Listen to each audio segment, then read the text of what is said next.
Muchas gracias, señor presidente. Señorías, los actos tienen consecuencias.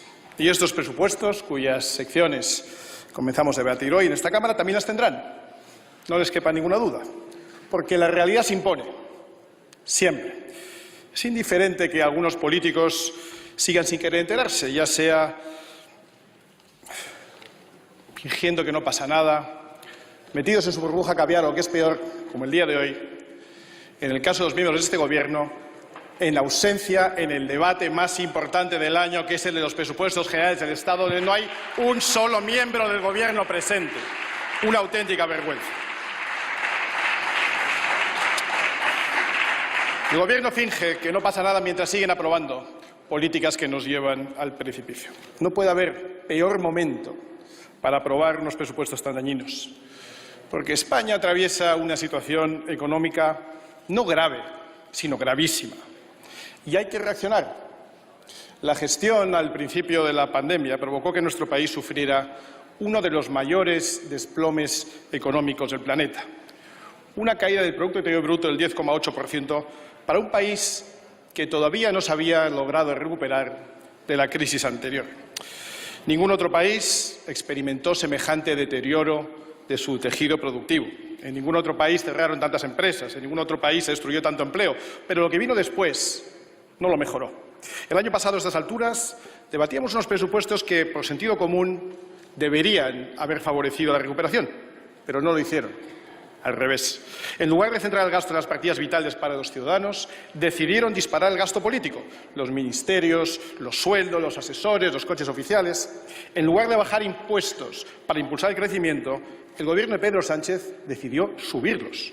Fuimos el único país de Europa en subir los impuestos en medio de la pandemia. Lo negaron hasta 4 veces en sede parlamentaria. Personalmente me lo negó la ministra de Hacienda, pero no dejaron un impuesto atrás. En lugar de apostar por el crecimiento y la mejora de la competitividad, reforzando la inversión productiva, la que crea riqueza y crea empleo, decidieron disparar el gasto estructural, consolidando el mayor déficit de Europa. Y claro, esos presupuestos tuvieron consecuencias. Los resultados son demoledores. Salimos más débiles. Con una deuda pública disparada que, señorías, hay que pagar, que supera ya el 122% de nuestro PIB y nos coloca en una situación de extrema vulnerabilidad ante una plausible subida de tipos de interés. Y diré más, que afecta a nuestra soberanía, señorías, porque cuando uno tiene tanta deuda, los acreedores tienen un peso enorme en las decisiones que uno toma. Y si no, que se lo pregunten al inefable ZP, que se tuvo que plegar a las exigencias de países titulares de nuestra deuda. Salimos más débiles, con un tejido productivo desangrando, con 17.000 empresas menos que antes de la crisis y con una lenta e insuficiente recuperación del empleo, porque, a pesar de la creación de más de 250.000 puestos de trabajo, el empleo privado sigue muy lejos, muy por debajo de los niveles precrisis, y todo se parchea con empleo público. Y salimos más débiles, con un crecimiento económico preocupante. Casi 20 meses después del inicio de la crisis, la ansiada recuperación no acaba de llegar. Somos el país más rezagado de toda Europa en la recuperación. Pero ni el fracaso de los presupuestos anteriores, ni la debilidad del consumo, ni el estancamiento de la industria, ni la caída de inversión, ni la crisis energética que ha disparado un 62% del precio de la luz, ni la acuciante inflación que pone en peligro la recuperación, ni la crisis de materias primas y suministros. Nada de esto hace que ustedes corrijan un ápice el rumbo de unas cuentas descontroladas, diseñadas única y exclusivamente para la permanencia de Pedro Sánchez en la presidencia del Gobierno. Y hoy vuelven a reincidir. Los títulos primero y segundo de estos presupuestos nos señalan el camino más seguro hacia la ruina. Primero, porque sus cuentas vuelven a nacer muertas, carentes de toda credibilidad. Están escritas sobre papel mojado, con unas estimaciones de crecimiento económico que no se cree nadie.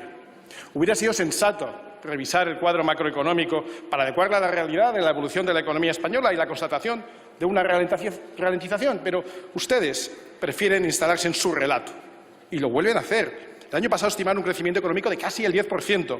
Hoy casi nadie cree que vayamos a crecer ni siquiera a la mitad.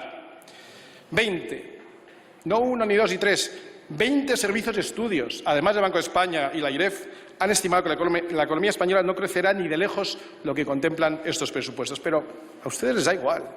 Ya lo pagarán los que vengan detrás, porque lo importante para Pedro Sánchez es mantener esa red clientelar de servidumbres políticas y pago de apoyos a los que le mantienen en el poder.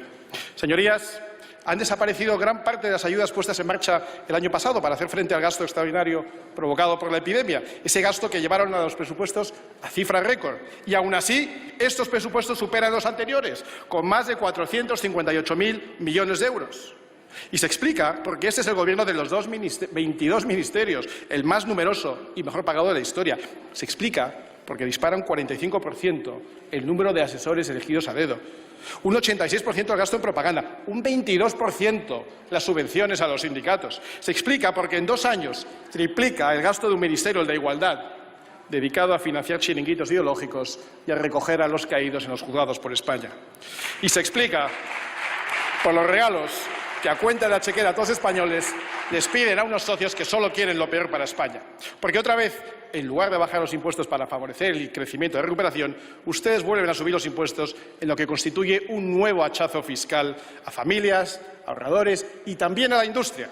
Porque la subida del impuesto de matriculación viene en un momento delicadísimo para el sector del automóvil.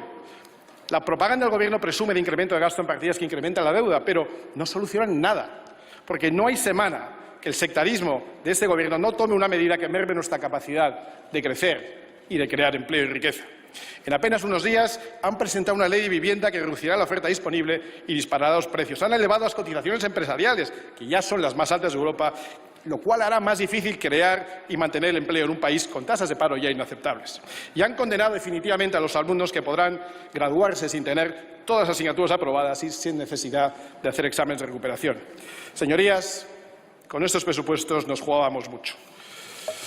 El presente de un tejido productivo que se ahoga ante el retraso de una recuperación que no llega. El futuro de unos jóvenes que jamás podrán perdonar a Pedro Sánchez y a sus aliados. Porque con estas cuentas no solo consolidan el gran engaño a los españoles, no solo consolidan el atraco de a los pensionistas. Con estos presupuestos arruinan a los jóvenes y nuestros jóvenes merecen un futuro mejor. Señoría, vinimos a decir la verdad a los españoles y la verdad es que es urgente, muy urgente, cambiar el rumbo, 180 grados, sin complejos, sin concesiones, ni a la izquierda ni al separatismo. Y la verdad es que solo hay un partido dispuesto a ello. Solo queda Vox.